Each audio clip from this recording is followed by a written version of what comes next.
Pessoal, desculpe entrar novamente na questão da Terra plana, eu sei que é polêmica e, bem, podia estar fazendo outra coisa, como é o de praxe do canal Notícias Internacionais, mas como eu fiz o vídeo anterior e rendeu muito comentário, preciso falar sobre um especificamente, o do Paulo Rockel, muito educado, um comentário muito legal e que coloca aqui no comentário, embora ele não acredite na Terra plana, ele faz perguntas inquietantes que são válidas e devem ser respeitadas pelos terraplanistas. Bem, em primeiro lugar eu quero dizer o seguinte, esclarecer um fato. Eu não sou terraplanista nem globalista ainda. Eu estou investigando. E na minha investigação, eu só posso usar como recurso, como ferramenta para a minha investigação, o que as revistas estão publicando aí, as revistas científicas, e a filosofia como base, mas ainda não cheguei a uma conclusão. Agora, estou achando muito mais lógico e mais científico os elementos trabalhados pelos terraplanistas e muito mais esotérico ou então metafísico os elementos trabalhados pelos globalistas. Calma, eu ainda não disse que sou terraplanista, mas essa distinção eu sou obrigado a fazer porque posso justificar. Espera um pouquinho que eu vou tentar justificar, mas antes quero responder aqui ao Paulo Rockel, que fez uma pergunta que transcende um pouco a questão da ciência propriamente. Bem, ele começa dizendo, eu sigo o professor Belei, Olavo de Carvalho, Débora Barbosa e outros com quem me identifico com suas linhas de pensamento e princípios.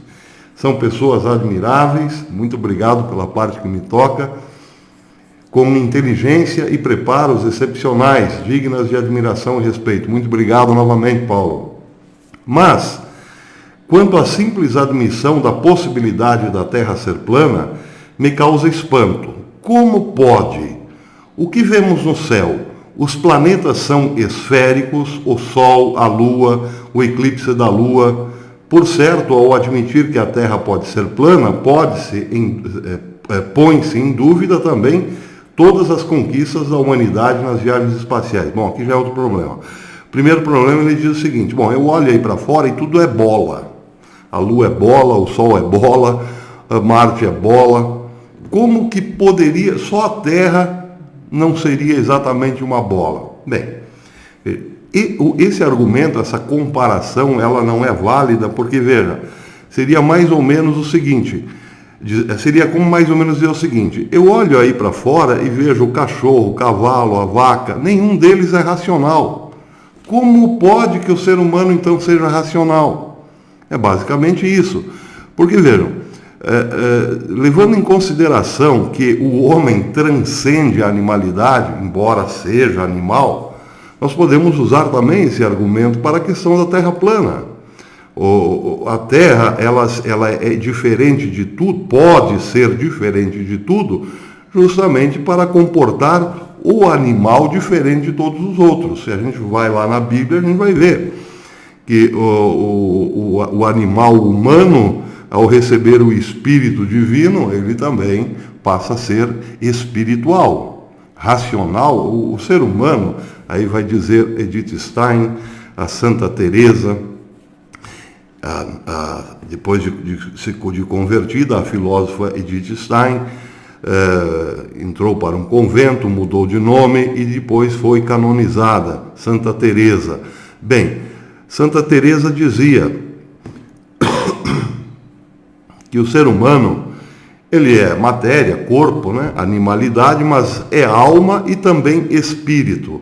A alma seria uma espécie de ligação entre o espírito e o corpo, aquilo que atualizaria no corpo a vida espiritual, algo mais ou menos assim. Não posso, em 2 ou 3 pinceladas, entrar nessa questão, porque na verdade ela é mais tomista do que da própria Edith Stein. Mas enfim, só pelo fato de receber o sopro divino, o homem foi feito, melhor dizendo, diferente de todo o resto.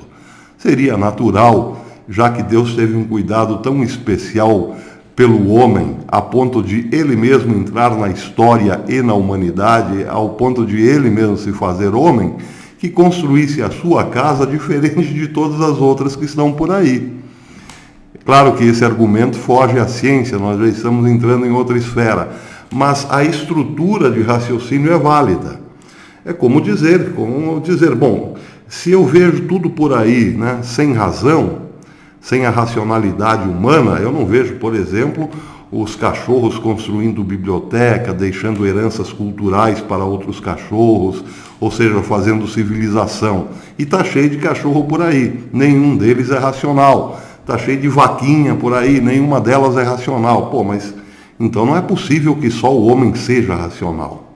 Pois é, acontece que só o homem é racional. Bem, por que só a Terra então seria plana? Porque a Terra e o homem têm uma relação especial, desde a queda do paraíso, que provavelmente já era a Terra também. Essa aqui tem sido a casa própria do homem, o seu vale de lágrimas, e portanto não pode ser comparada com nenhum outro ponto, nenhum outro corpo celeste. Por quê? Porque lá nenhum homem foi encontrado ainda. Então, esse raciocínio, Paulo, eu acho assim que não é muito válido por causa disso. O homem, ele próprio, é diferente de tudo. Agora, o mais interessante dessa história é o seguinte: o que eu quero dizer, eu não sou terraplanista ainda, como disse no começo, mas eu não posso negar que os terraplanistas estão baseados mais em elementos fundantes do pensamento ou da experiência comum, ou seja, em entes ideais, do que propriamente em entes metafísicos. Vou tentar explicar de um modo rápido e simples. A experiência tem que haver, para haver ciência, é preciso que haja um fundamento para a experiência, ou uma essência da experiência. E essa, como eu usei o recurso aí de recorrer à fenomenologia, para a fenomenologia não pode ser a mera experiência sensível, nem as suas relações causais. Deve ser de outra ordem. Por exemplo, como nós chegamos a certas conclusões mentais por causa da experiência, nem sempre. Vejam o caso de duas pessoas terem o mesmo pensamento ao mesmo tempo. É possível que duas pessoas tenham o mesmo pensamento ao mesmo tempo? Sim, é possível. Por quê? Por causa das mesmas relações causais? Bem, isso já seria impossível. Vamos imaginar que eu pense aqui comigo agora. Sócrates só pode ser mortal mesmo porque afinal ele é homem. Ou então o contrário. Sócrates é homem, portanto ele tem que ser mortal. Bem, eu tive esse pensamento, mas ao mesmo tempo outra pessoa teve esse mesmo pensamento. Por que duas pessoas têm o mesmo pensamento ao mesmo tempo? Vamos às relações causais. Bem, eu estou aqui pensando num texto que eu li de lógica e me ocorreu pensar isso. Essa é a causa do meu pensamento. Será que o outro teve a mesma causa? Bem, acho muito difícil. Eu aqui no Brasil, aqui no sul do país, tendo centenas de pensamentos que me levam a esse, acho quase impossível que outra pessoa em qualquer outra parte do mundo tenha o mesmo desencadeamento de ações, de vivências espirituais e pá, chegou naquela proposição por causa do mesmo desencadear de raciocínio. Isso é praticamente impossível. Isso é mais difícil do que achar uma agulha no oceano. Mas, enfim, o que interessa nesse caso é saber o que faremos com o mesmo pensamento. Poderemos chegar à mesma conclusão? Sim, poderemos chegar à mesma conclusão. Por quê? Se trabalharmos a estrutura lógica desse pensamento, nós veremos que essa estrutura se repete nas duas mentes, pode se repetir nas duas mentes. É o mesmo caso, vou pegar agora eu estou usando um exemplo da lógica, mas vou pegar um exemplo da matemática que é mais simples. Eu aqui penso que 2 mais 2 é 4. Estou fazendo as contas de quanto gastei R$2 ali, gastei R$2 lá, puxa vida, gastei R$4. 2 mais 2 é 4. Outra pessoa pode pensar o seguinte: bem, eu comprei um carro aqui, comprei outro carro lá, depois eu comprei um carrinho para vender, depois eu comprei um Fusquinha que achei muito bonitinho. Nossa, comprei 2, depois comprei mais 2, puxa, 2 mais 2 é 4. Causas diferentes, pensamentos iguais. O que permite, qual é o fundo comum dessa experiência? Não está na causa, não está na causalidade, não está na relação causal. Os pensamentos foram adquiridos por causas bem diferentes. Está na sua estrutura, na estrutura de certos entes que não estão nem no tempo, no espaço, nesse caso, entes ideais, os números. O pensamento é variado. Um chegou ao resultado de que 2 mais 2 é 4, contando os carros que ele comprou. Outro chegou no resultado que 2 mais 2 é 4, lembrando das dívidas que ele fez ou das coisas, do dinheiro que ele gastou. Causas diferentes, resultados iguais. Por que 2 mais 2 é 4 para um e também para outro? Existe certamente uma base fundamental para a experiência. Porque esses elementos que estão ali no pensamento, que fogem, estão no pensamento, estão estruturando o pensamento, mas não fazem parte do pensamento. Fazem parte de uma outra esfera, como por exemplo a dos números. Eu já disse, o número não é criação humana. O homem não inventou a matemática, o homem descobriu a matemática. Então todo homem que descobre a matemática, ele vai beber numa fonte fora dele. Embora os números estejam aí dentro do pensamento também, estruturando o pensamento lógico e racional. Mas a sua origem não está no pensamento, está fora do pensamento. E por estar fora do pensamento, é que ela é a base, ou seja, ela é o campo próprio que permite a mesma experiência, ou seja, ela é o campo essencial da experiência. Então, se um diz que 2 mais 2 é 4 e outro diz que 2 mais 2 é 4, onde está o essencial, onde está a essência da experiência? Está num ente ideal, que não está no tempo, não está no espaço, não está sujeito a transformações, existe antes do homem e vai continuar existindo depois. Essa é a base da lógica, essa é a base do raciocínio. Por quê? Porque não só está estruturando o pensamento, como pode ser verificada pelo pensamento como prova. Eu posso provar, sim, embora esse ente ideal, que é chamado número, eu não possa vê-lo nem tocá-lo porque ele não tem corpo e ele não está no tempo e no espaço, ele sim me permite a prova sobre as coisas materiais. Se eu pegar 2 elementos e somar com outros 2 elementos da mesma espécie, eu terei de reconhecer que a matemática está certinha e é provável. O que eu quis dizer com tudo isso é que os terraplanistas estão se baseando nesses elementos. Estão procurando elementos de uma base comum para a experiência.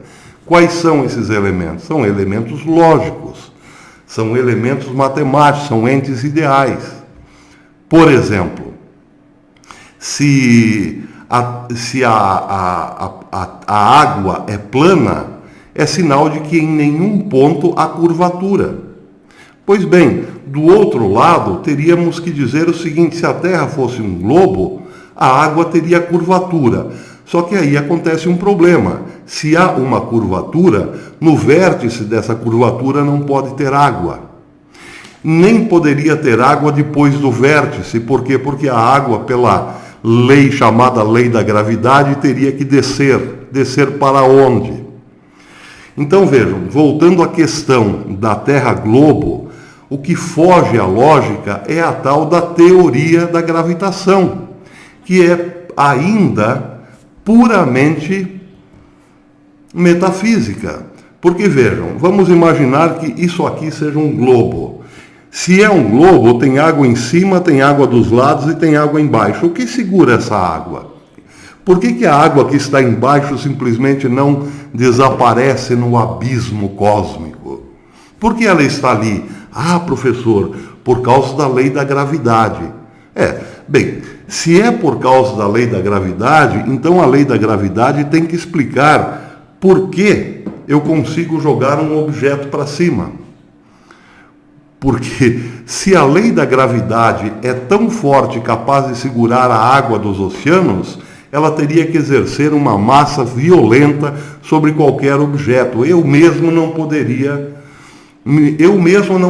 sair do chão. Eu não conseguiria dar um pulinho de 5 centímetros. Por quê? Porque a gravidade que segura um oceano inteiro, ela não me permitiria eu, uma formiguinha, dar um saltinho que fosse. Ou estou sendo irracional? Outro detalhe importante. Imaginem, na curvatura da Terra, um navio saindo de uma margem, de um porto, e logo desaparecendo. Ele desapareceu porque entrou na curvatura da Terra. Ou seja, ele está na descendência. Se nós usarmos a mesma lógica a mesma lógica que é usada para dizer como que a água é segura, então ou esse navio ficaria parado, ou então o contrário disso, ele simplesmente despencaria em alta velocidade. Porque, como diz o ditado, na descida todo santo ajuda. E parece que os navios continuam, na falta de vento e vela, precisam usar os seus motores em qualquer ponto do oceano. Em nenhum deles parece-me há uma queda. Os navios, os grandes navios, estão acelerando o tempo todo, a menos que cheguem perto de algum obstáculo, porque não são empurrados. Agora, outro detalhe, se o navio, pela tal força da gravidade, descesse, a água teria que descer junto. E aí, meus irmãos, onde tudo isso ia parar? Então, eu quero dizer o seguinte, a teoria de que há uma força segurando a água, ela é puramente metafísica e quase irracional. É preciso ter mais fé para acreditar que existe uma força segurando a água do planeta em todos os lados, do que para acreditar na planicidade da água. Infinitos testes já foram feitos e comprovaram. A água simplesmente é plana. Em nenhum momento há uma curvatura na água. E aí, como explicar isso? Bem, para terminar, quero dizer o seguinte, muito obrigado, Paulo Rockel, pelo teu comentário.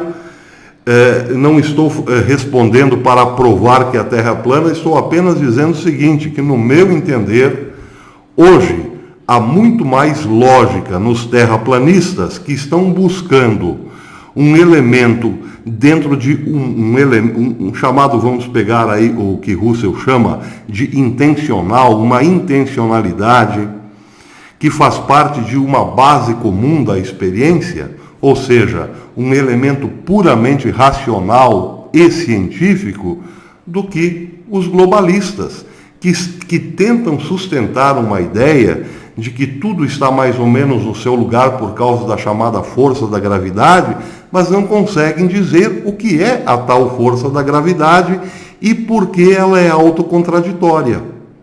Porque a força da gravidade é, sim, contraditória. Então, enquanto os terraplanistas se baseiam em elementos puramente racionais, lógicos e matemáticos, os globalistas se mantêm firmes na velha tradição metafísica. É quase um objeto de fé. Quase não, é basicamente um objeto de fé. Defender hoje o globo é sim uma defesa apaixonada dos entes da fé, ou melhor, dos entes metafísicos, perdão.